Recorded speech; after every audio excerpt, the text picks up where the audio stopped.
ఏది అయినా చెయ్యి ఆచి చికెన్ మసాలా. ఆచి చికెన్ మసాలా. ఇలా బీఆర్ఎస్ పార్టీ గురించి గొప్పగా మాట్లాడాల్సింది లేదు. గ్రౌండ్ అయిపోయింది పార్టీ. అయ్యగారు ఫామ్ హౌస్కి పరిమితమైనారు. బావమరుదుల మధ్య తగాదా నడుస్తూ ఉంది. చెల్లెలు వేరే కుంపటి పెట్టుకుందా ఉంది. ఎందుకు ఈ రకంగా జరుగుతూ ఉంది?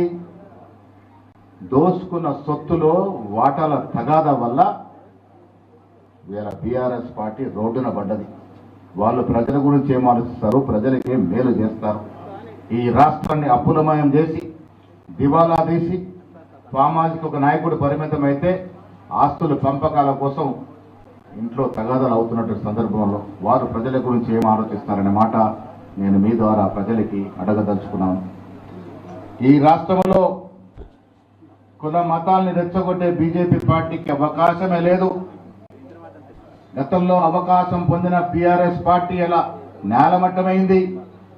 అందుకే మిత్రులారా, వచ్చే నాడు ఎన్నికలు ఏ రోజు జరిగినా ఉన్న సీట్ల ఫలంగా జరిగితే 100కు పైగా సీట్లు కాంగ్రెస్ పార్టీ గెలుచుకుంటుంది. ఎందుకు ఇంత ధీమాతో చెప్తా ఉన్నానంటే మనం ఇస్తున్నట్టు సంక్షేమం, మనం ఇస్తున్న అభివృద్ధి ఎవరైనా ఊహించినారా? ఈ రాష్ట్రంలో గ్లోబల్ సమ్మిట్ జరిగి 5,78,000 కోట్ల రూపాయలు 3 రోజుల్లో కూడా పెట్టుబడులు వస్తాయని కేటీఆర్ ముఖానికి ఒక 10,000 కోట్లు పట్టుకొచ్చినాడా? ఇంగ్లీష్ దర్జాగా మాట్లాడే కేటీఆర్ విదేశాలు తిరిగినాడు తప్ప ఒక 1000 కోట్లు విదేశీ పెట్టుబడి తెచ్చిన పాపాన పోలే. ఇలా దూరదృష్టి ముఖ్యమంత్రి గారికి విదేశీ పెట్టుబడులు వస్తూ ఉన్నాయి. ఫోర్త్ సిటిజన్ సకాలంలో టేకాఫ్ అవుతే దేశంలో కాదు ప్రపంచ సిటీలతో హైదరాబాద్ పోటీ పడుతుంది. ఆ దశగా కార్యక్రమాలు జరుగుతూ ఉన్నాయి. ఇలా సంక్షేమం డబుల్ బెడ్రూమ్ నోరూరా ఊహించి ఫలానం చిత్రంగా పార్టీ. ఇలా అడిగిన ప్రతి పేదవాడికి ఇందిరా ఇల్లు ఇస్తా ఉన్నాం. నియోజకవర్గానికి 3,500 ఇల్లు ఇచ్చాం. ఇంకా పేదవాడు మిగిలిపోతే వాళ్ళకు కూడా ఇల్లు ఇచ్చే కార్యక్రమాన్ని చేపడతా ఉన్నాం. ఇల్లు లేని నిరుపేద గ్రామాల్లో ఉండకూడదనే ధ్యేయంగా పనిచేస్తూ ఉంది. ఏకకాలంలో రుణమాఫీ, వాళ్ళు విడతలు ఇచ్చిన రుణమాఫీ 10-12 వేల కోట్లు దాటలే. మనం ఏకకాలంలో ఇచ్చిన రుణమాఫీ 22,000 కోట్లు. రైతు భరోసా ఇస్తా ఉన్నాం. సన్న బియ్యానికి 500 రూపాయల బోనస్ ఇస్తా ఉన్నాం. క్రాప్ డైవర్షన్ కావాల్సిన అవసరం ఉంది. గొప్పగా చెప్పుకుంటా ఉన్నాం. ఈ రాష్ట్రం దేశంలోనే అత్యధిక ప్యాడీని ప్రకృతి చేసిందని, అత్యధిక పంట పండిందని. కానీ భవిష్యత్తులో క్రాప్ మార్పిడి జరగాలి, వేరే పంటల వైపు పోవాలి. రైతాంగం కమర్షియల్ క్రాప్లు పండించాలి. రైతాంగం అభివృద్ధి చెందాలని కోరుకునే ప్రభుత్వం కాంగ్రెస్ పార్టీ. మిత్రులారా, మంచిర్యాల జిల్లా కాంగ్రెస్ పట్టున్న జిల్లా. మున్సిపల్ జరిగిన ఎన్నికల్లో మేయర్తో పాటు 44 సీట్లు 60లో గెలుచుకున్నాం. Majority municipality గెలుచుకున్నాం. కారణం ప్రజలు కాంగ్రెస్ పార్టీతో తృప్తిగా ఉన్నారు, సంతృప్తిగా ఉన్నారు. ఆ కారణంగానే సర్పంచ్ ఎన్నికల్లో 70% గెలిస్తే మున్సిపల్ ఎన్నికల్లో కూడా 70% గెలిచాం. ప్రభుత్వ పరంగా 28% రిజర్వేషన్ బీసీలకి. కానీ మేము 52% మున్సిపల్ చైర్మన్ని బీసీలు చేశాం. కారణం కాంగ్రెస్ పార్టీ కమిట్మెంట్. రేవంత్ రెడ్డి, మహేష్ గౌడ్ ఇచ్చిన మాట నిలబెట్టుకున్నాం. 52% మున్సిపల్లో బీసీలకు అవకాశం ఇచ్చినాం. మొత్తం కలిపి 70%కి పైగా ఎస్సీ, ఎస్టీ, బీసీ, మైనార్టీలకి రాజకీయంగా అవకాశం ఇచ్చిన పార్టీ కాంగ్రెస్ పార్టీ.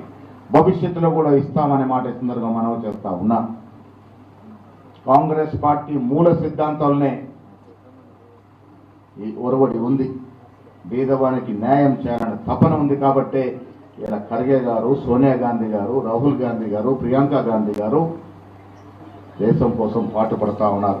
మోడీలాగా అబద్ధాలు చెప్పట్లే. గంటకో డ్రెస్సేసే మోడీ, గంటకో మాట చెప్పే మోడీలాగా రాహుల్ గాంధీ గారు అబద్ధ మాటలు చెప్పట్లే. ప్రజలు గ్రహిస్తూ ఉన్నారు.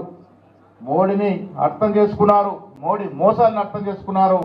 ఈ దేశంలో ఎప్పుడు పార్లమెంట్ ఎన్నికలు జరిగినా రాహుల్ గాంధీ గారు ప్రధానమంత్రి కావడం ఖాయం. ఇది కార్యకర్తల అభిష్టం మేరకు జరుగుతుందనే మాట కూడా సందర్భంగా మనవి చేస్తా ఉన్నా. ఈ రాష్ట్రంలో గద్దర్ని తెలియని వారు లేరు. గద్దరు ఒక విప్లవాత్మక కవే కాకుండా సమాజాన్ని చదవగలిగినాడు.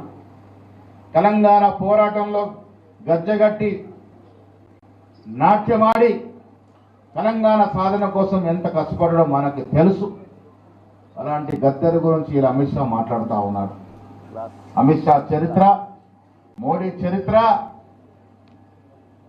ఎవరు చెప్తా ఉన్నారు? ఇలా వాళ్లకు సన్నిహితంగా ఉండే సుబ్రహ్మణ్య స్వామి చెప్తా ఉన్నాడు.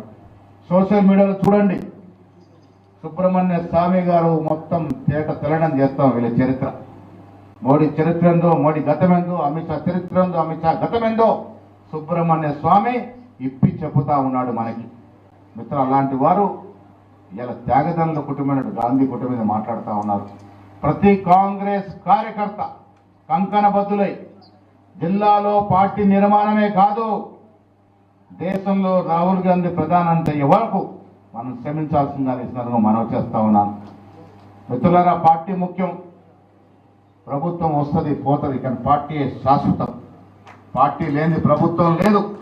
ప్రభుత్వం ఉన్నా లేకున్నా పార్టీ ఉంటుంది. కాంగ్రెస్ పార్టీ శాశ్వతం. 100 ఏళ్లు పైబడిన కాంగ్రెస్ పార్టీ ప్రజలకు ఇచ్చిన మాట తూచా తప్పకుండా ముందుకు పోతా ఉంది. కాబట్టి సోనియా గాంధీ గారు తెలంగాణ ఇచ్చిన తెలంగాణ విధ్వంసం గురైతే ఇలా రేవంత్ రెడ్డి గారు దాన్ని రిపేర్ చేసే పనిలో ఉన్నారు.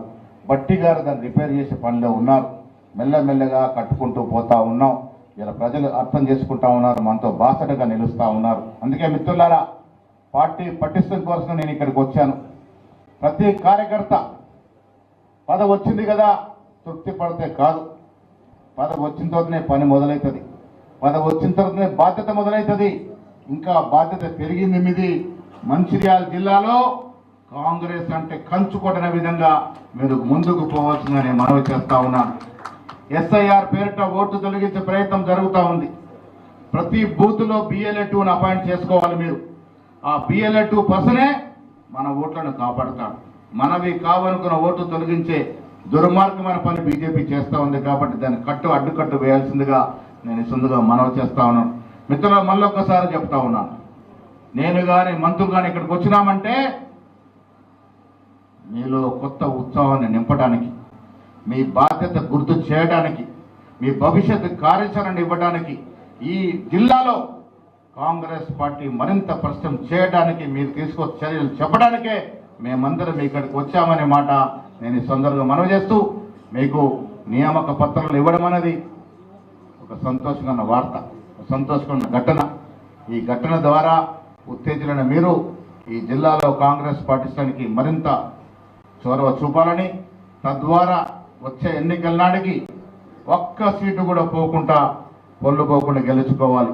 ప్రేమ్ సాగర్ రావు అన్నారు, పాత వాళ్ళకు ప్రాముఖ్యతనివ్వాలని. తప్పకుండా కాంగ్రెస్ పార్టీలో ఎవరైతే ఏళ్ల తరబడి ఉన్నారో వాళ్ళందరూ కూడా ప్రాముఖ్యత ఉంటుంది.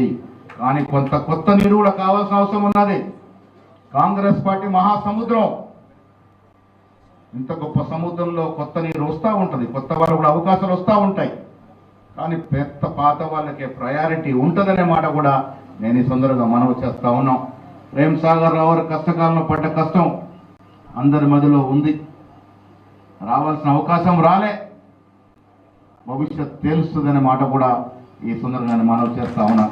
మిత్రులారా, ఒకటి మాత్రం వాస్తవం, కాంగ్రెస్ పార్టీ గొప్పతనం గ్రామ స్థాయి నుండి ఢిల్లీ స్థాయి వరకు ఎవరు కష్టపడితే వాళ్ళ కష్టం వృధాగా పోదు, రిజిస్టర్ అవుతా పోతుంది. నేను ఇలా PCC అధ్యక్షుడు అయ్యాను. ఎందుకయ్యాము?